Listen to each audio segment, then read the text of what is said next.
सभी लोग बैठ जाओ।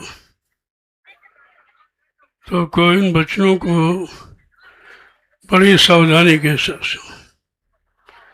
ये आपको अन्यत्र कहीं मिलेंगे नहीं। ये लिखा पढ़ी का विषय नहीं, करनी का विषय। इसने करनी की उन्हीं के इतिहास, ये बकने वाले सुनाने वालों के इतिहास नहीं है।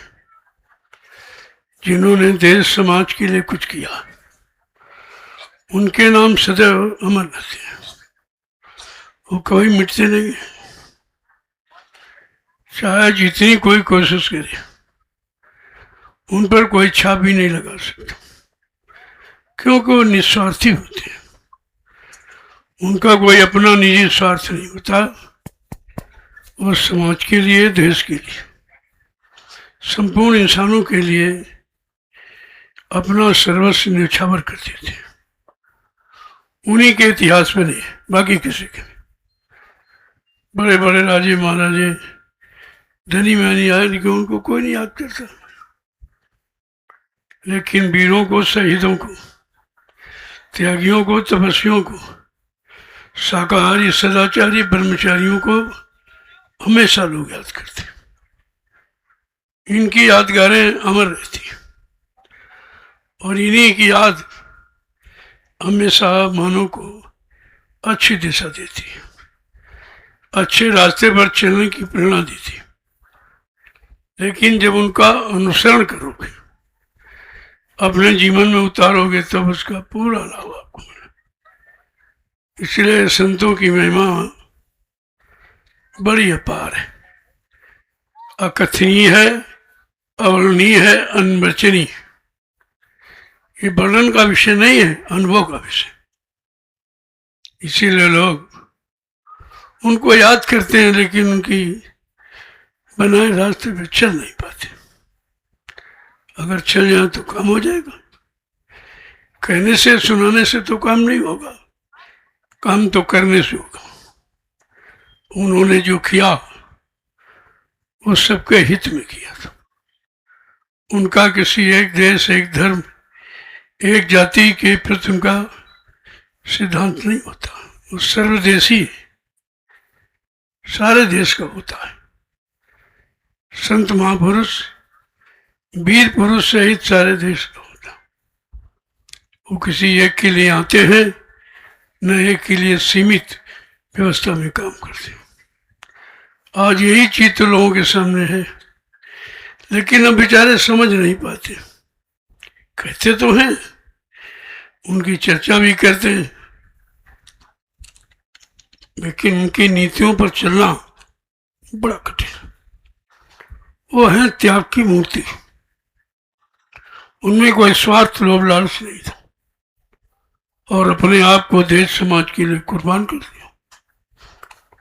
आज उनका इतिहास इतने आदर सम्मान से नहीं लिया जा रहा जितना लेना चाहिए। ये सब लोगों को सोचना है, जिन्होंने संपूर्ण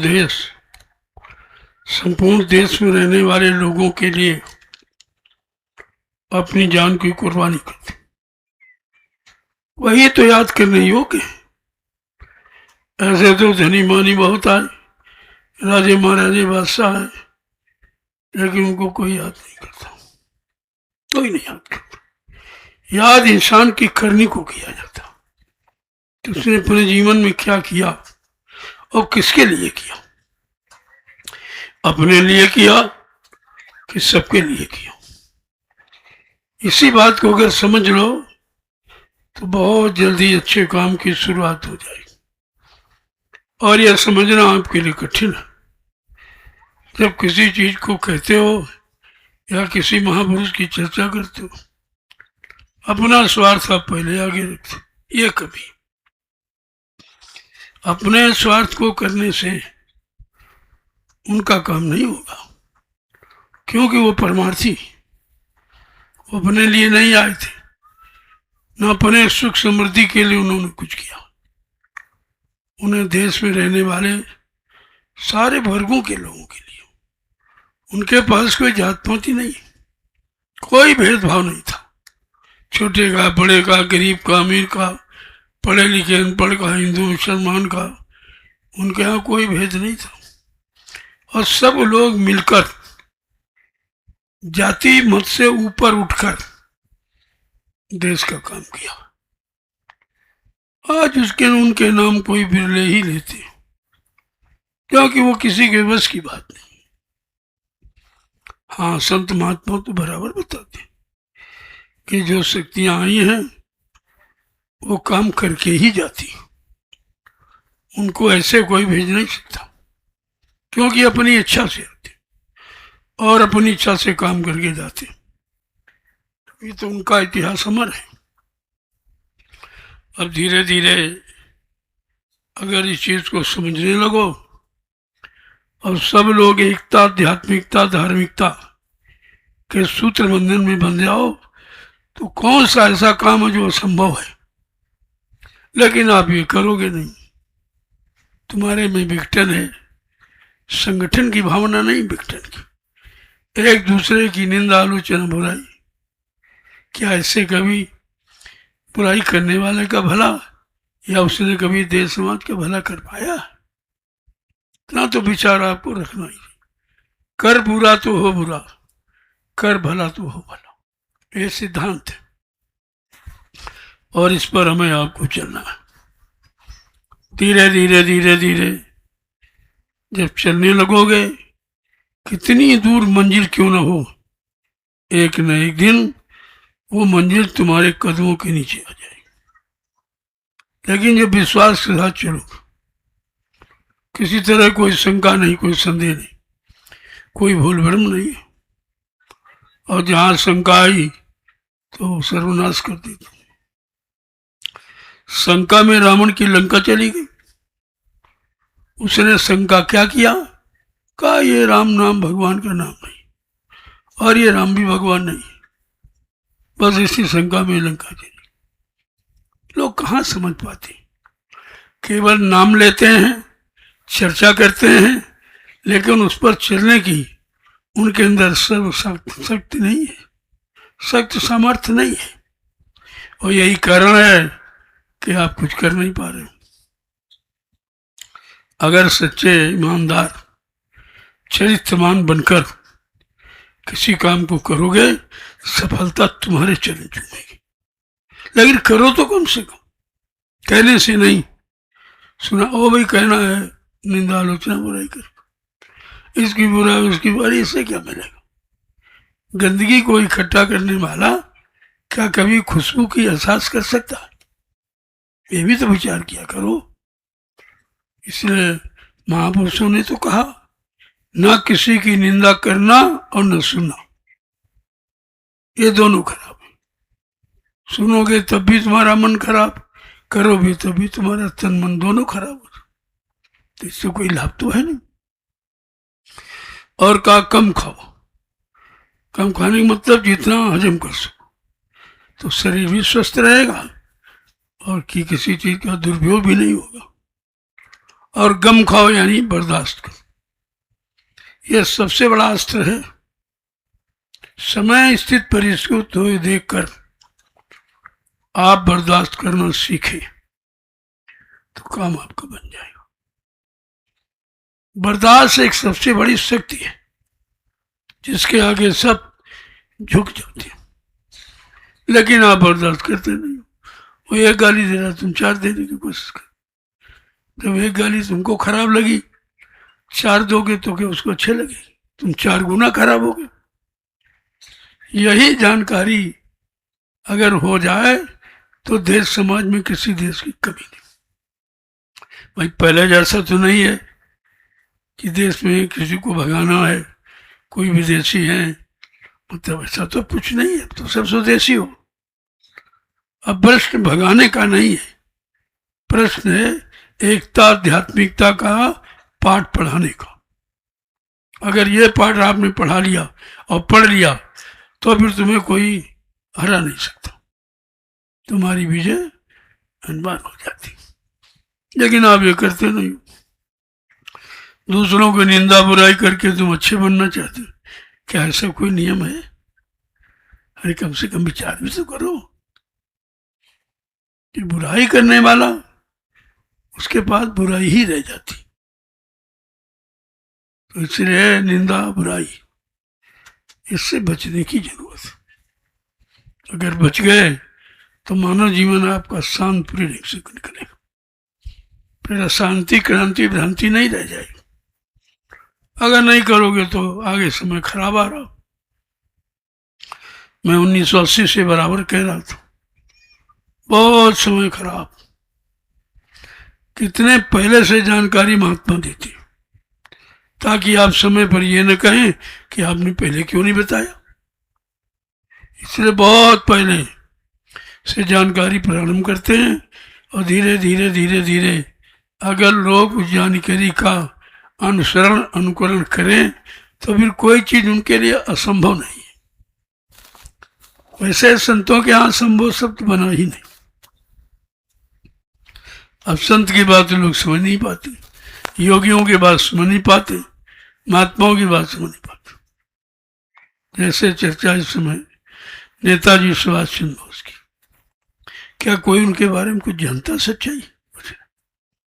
वो त्यागी थे, वो महात्मा थे, वो योगी थे, और आप भोगी बनकर उस योगी महापुरुष की चर्चा करते हो, उनको समझना चाहते हो, असंभव है।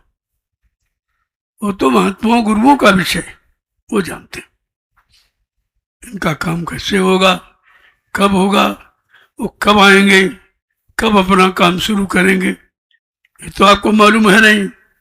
आप केवल व्यर्थ की बातें करते हो, समय अपना खराब करते हो और लोगों का खराब करो।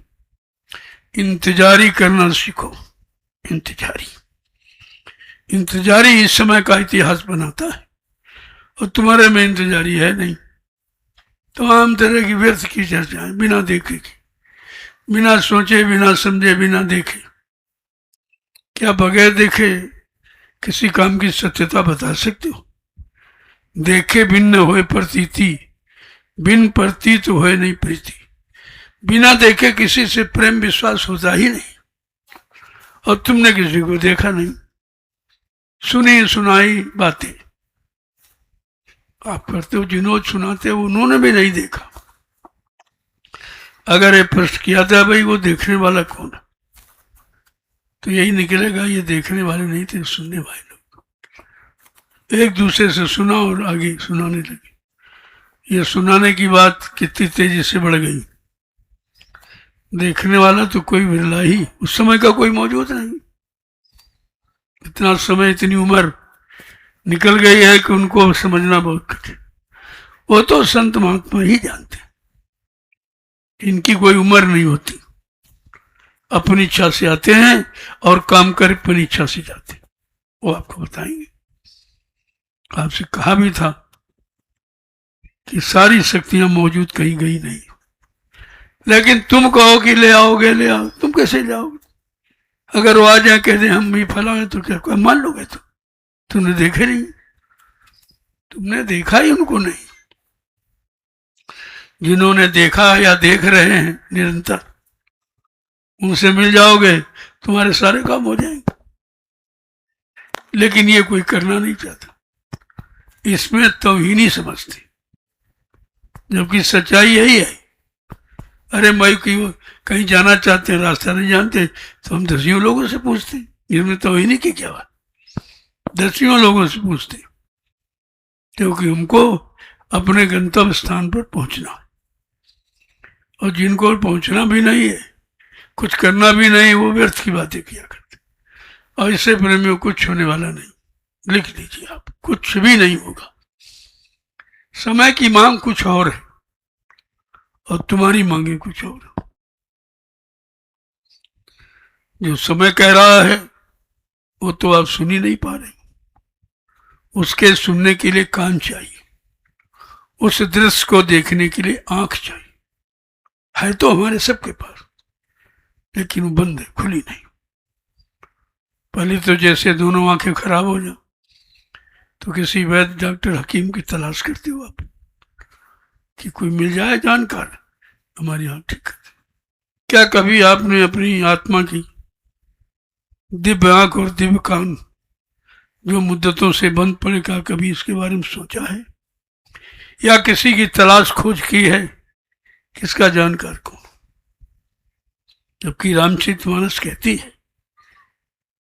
कि सतगुरु वैद बचन विश्वासा और संयम ये ना विषय की आशा। कि सतगुरु रूपी वैद मिल जाए, उनके वचनों पर विश्वास हो जाए, और संयम यह है कि विषय वासनाओं की इच्छा ना रहे, तब ये काम संभव।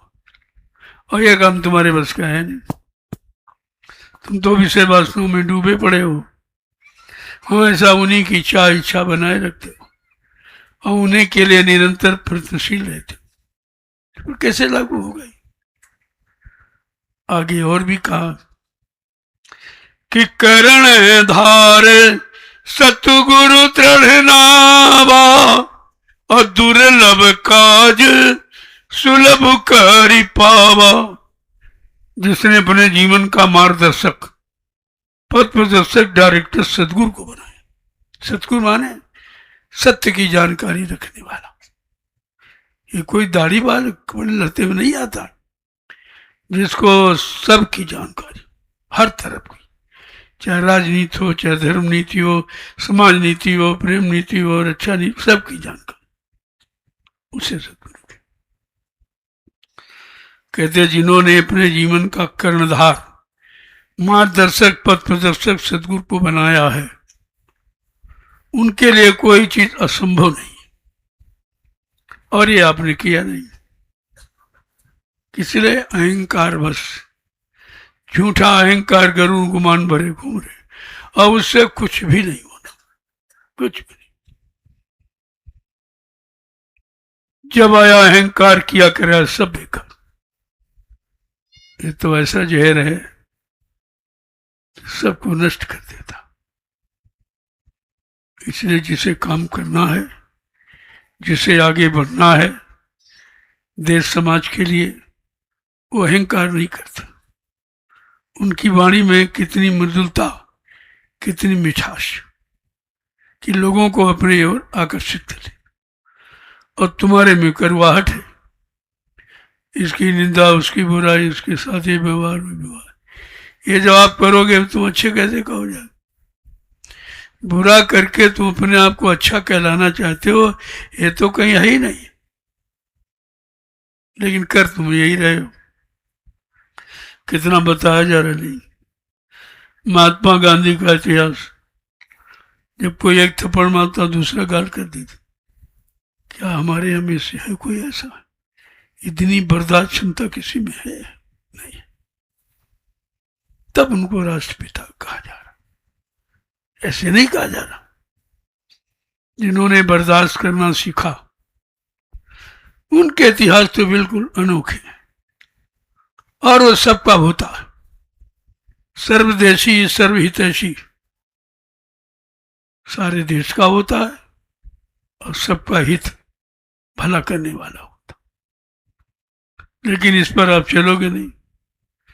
इतना गंदा माहौल हो गया है कि जहां लोगों में प्रेम प्यार मोहब्बत, तो वहां लड़ाई झगड़ा हो रहा। जो एक दूसरे का सम्मान करते थे, आज अपमान पर तुल गए। इनको मारना, इनको अपमानित करना, इससे क्या होगा? वही तुम्हारे साथ होगा। आज नहीं तो कल। कर्म का बदला तो सबको देना ही पड़ता है, इसलिए कर्म प्रधान है। यहाँ जाति प्रधान नहीं है, कर्म प्रधान विश्व रच राखा, जो जस करी सो तस फल। यहाँ जात नहीं, कर्म प्रधान। अगर जात प्रधान होती तो ब्राह्मण की पूजा होनी चाहिए, फिर राम और कृष्ण की क्यों होती? एक जाति से क्षत्रिय, एक यादव, पूजा तो उनकी हो रही। तो जात की पूजा नहीं, कर्म की पूजा। उन्होंने मानव हितकारी, समाज हितकारी, धर्म हितकारी कर्म किया, इसलिए उनकी याद पूजा। और आप ये कुछ करना नहीं चाहते हो और सम्मान चाहते हो, कैसे मिल जाए? सम्मान के बदले सम्मान मिलता है और अपमान के बदले अपमान मिलता है, ये नियम है। और यही हम सबको सोचना चाहिए। मैं तो बराबर ये संदेश 14 वर्ष से दे रहा हूँ, 14 वर्ष। तब ये जनमत इकट्ठा देख रहे हैं आप। ये हिंदुस्तान में कोई नहीं कर सकता। निस्वार्थ ही, ना आने वाले का स्वार्थ, न यहाँ से कोई स्वार्थ हल किया जाता, दोनों चीजें। ना हमको कोई इनसे स्वार्थ चाहिए, न इनका कोई स्वार्थ। इनका स्वार्थ ये है कि हमको एक सच्चा सही रास्ता मिल जाए, हमारा जीवन सुखमय शांतिमय हो जाए, इसके लिए आते हैं। और आप इसको देखिए, ये हंसी मजाक का विषय नहीं है, बड़ी गंभीरता का विषय है। क्या जंगल में इतने लोग इकट्ठा हैं? और कहीं भीड़ देख लिए देश में, वहां क्या हो रहा, और नैमिषारण की भीड़ देखी, यहाँ क्या हो रहा, तुरंत आपको परिचय मिल जाए कि शांति कहाँ है, धर्म कहाँ है, मानवता इंसानियत कहाँ है, प्रेम प्यार मोहब्बत सेवा दिया सदाचार परमात्मा की यादगार कहाँ, और माँ बहन बेटी बहू की परख पहचान कहाँ है। ये सब आपको मिल जाएगा। लेकिन न तुम करते हो, और जहां होता वहां जाते नहीं, फिर कैसे मिलेगा? फिर मिलेगा कैसे? जिन खोजा तिन पाइया गहरे पानी पेट। गहराई के साथ, गंभीरता के साथ जब किसी काम को करोगे, सोचोगे, समझोगे, तो कौन सी ऐसी चीज है जो तुम्हारे पास ना आ जाए। लेकिन ये करना होगा। किसी काम को करने के पहले 3 चीजों की आवश्यकता होती: श्रम, समय और पूंजी। इस समय आपके पास तीनों चीजें नहीं। श्रम आप करना नहीं चाहते, समय आप देना नहीं चाहते, और पूंजी आपके पास है नहीं। इसीलिए सफलता से बहुत दूर बैठे हो, केवल कहते हो, दूरी बहुत आपकी।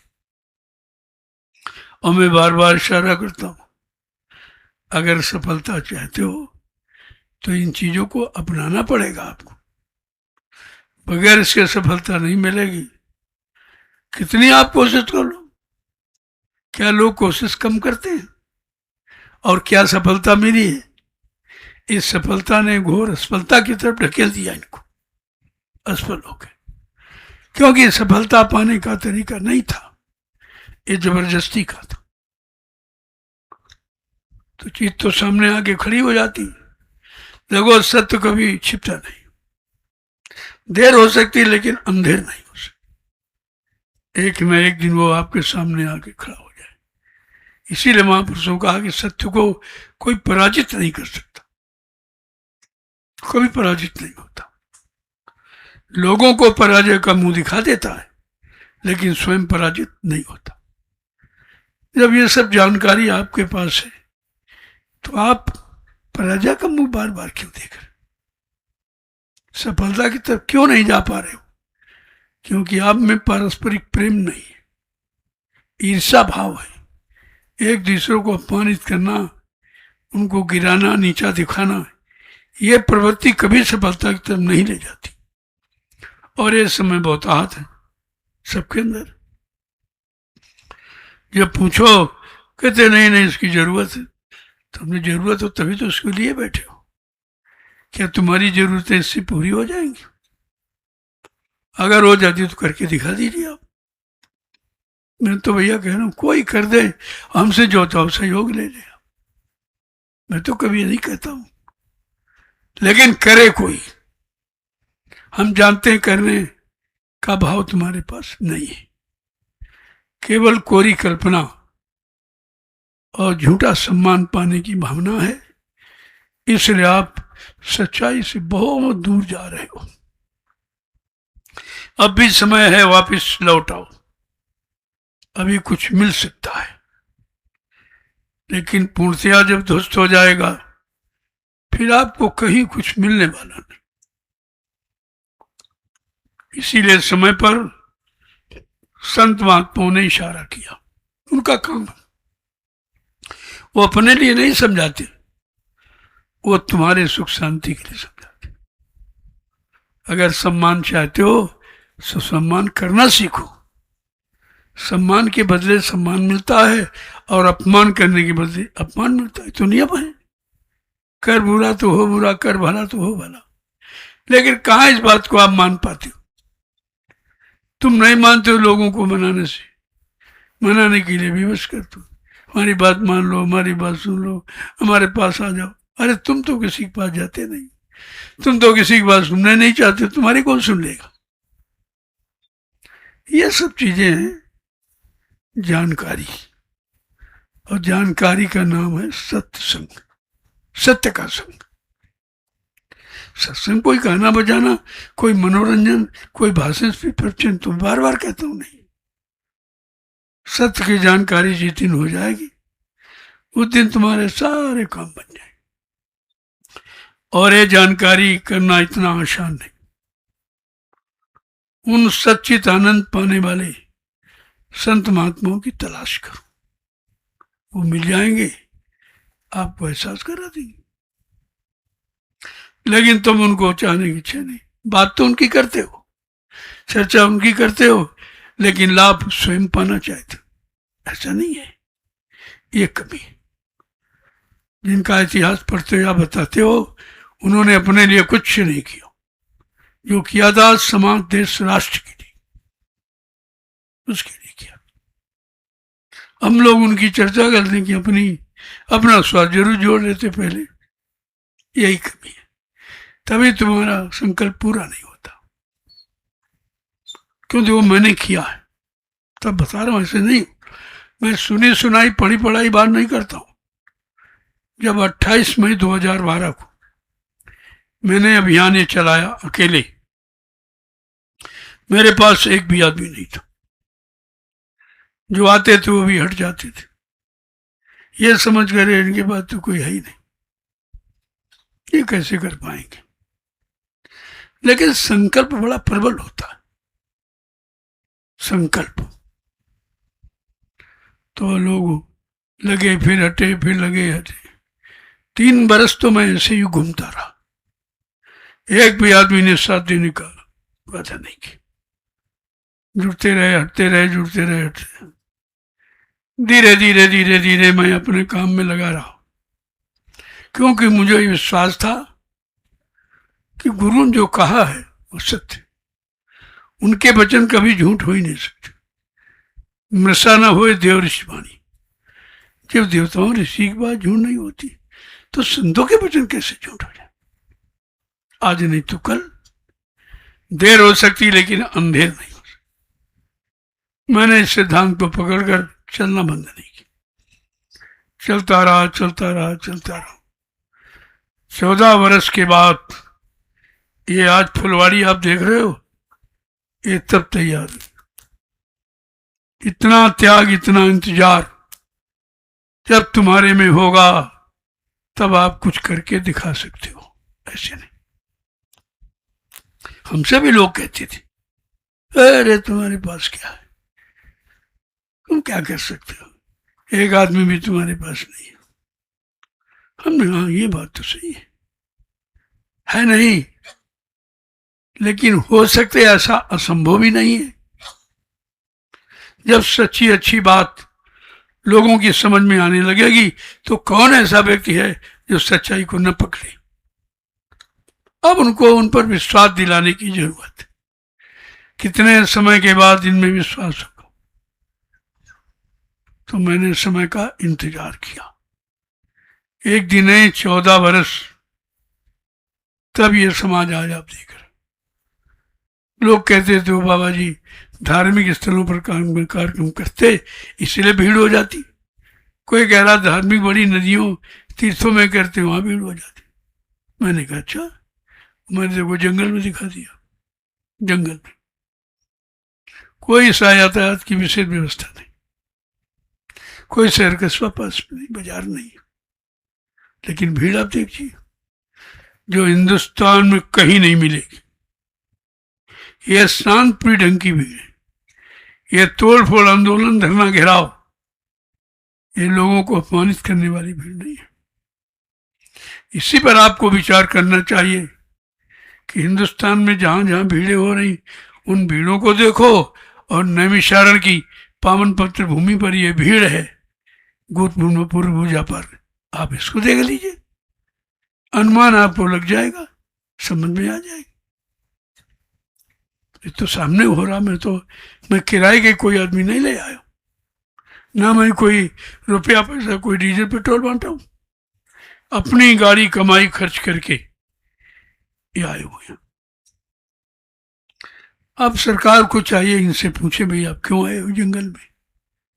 सरकार की जिम्मेवारी है कि भाई ये हमारी प्रजा है, हमको टैक्स भी देती, नोट वोट भी देती, तो उनकी जिम्मेदारी इनसे पूछना चाहिए कि आप जंगल में पड़े हो, रोटी मिली कि नहीं मिली, पानी मिला कि नहीं मिला, इस खुले मैदान में आप रह रहे हो, क्या व्यवस्था आपकी है, कुछ नहीं है, कोई पूछने वाला नहीं है। ये प्रेमियों प्रजातंत्र है, मानोगे इसको आप? नहीं, प्रजातंत्र तो बहुत कब के विदा हो चुका और आप इस पर कोई विचार नहीं कर रहे। और जब मैं करने की बात करता हूं तो हमारी बात भी नहीं सुनते। तो हम कहते भाई चलो भाई, तो आप ही बताओ, हम तुम्हारी बात मान लेंगे। लेकिन होना चाहिए, शांत की स्थापना होनी चाहिए, जिसके लिए भगवान राम को लड़ाई लड़नी पड़ी रावण से, केवल धर्म और शांति के लिए। और कृष्ण को महाभारत करना पड़ा। ये तो इतिहास मानते ही हो, आप पढ़ते हो। इसका मतलब उस समय का समय ये कहता है कि उस समय क्रांति की आवश्यकता थी, और आवाज भी आपके सामने लगी थी, तुम मुझे खून दो मैं तुम्हें आजादी दूंगा। कितनी बड़ी बात। खून का मतलब समझते हो? सर्वांग समर्पण। शरीर से खून नहीं निकाला जाएगा, सर्वांग समर्पण को कहते हैं। सब कुछ अर्पण कर रहा हूं, इसके लिए, देश के लिए, समाज के लिए, देश की अखंडता को कायम रखने के लिए। लेकिन आप बात ही नहीं समझ पाए। उस समय जरूरत थी, क्योंकि देश से किसी को निकालना भगाना था। आज तो ऐसी कोई समस्या नहीं आपके साथ, सभी स्वदेशी, कोई विदेशी है नहीं। तो आज निकालना भगाना नहीं है, उनको समझाना है, सही रास्ते पर उनको खड़ा करना है, इसकी जरूरत। इसका कुल मिला के वैचारिक क्रांति की आवश्यकता, खूनी क्रांति की नहीं, वैचारिक क्रांति जरूरत। और खूनी क्रांति तो जगह जगह हो रहा है, आप देख रहे हैं। इससे कौन सा सुधार हो जाएगा, किन किन समस्याओं का समाधान हो जाएगा, इस पर तो विचार आपको करना चाहिए।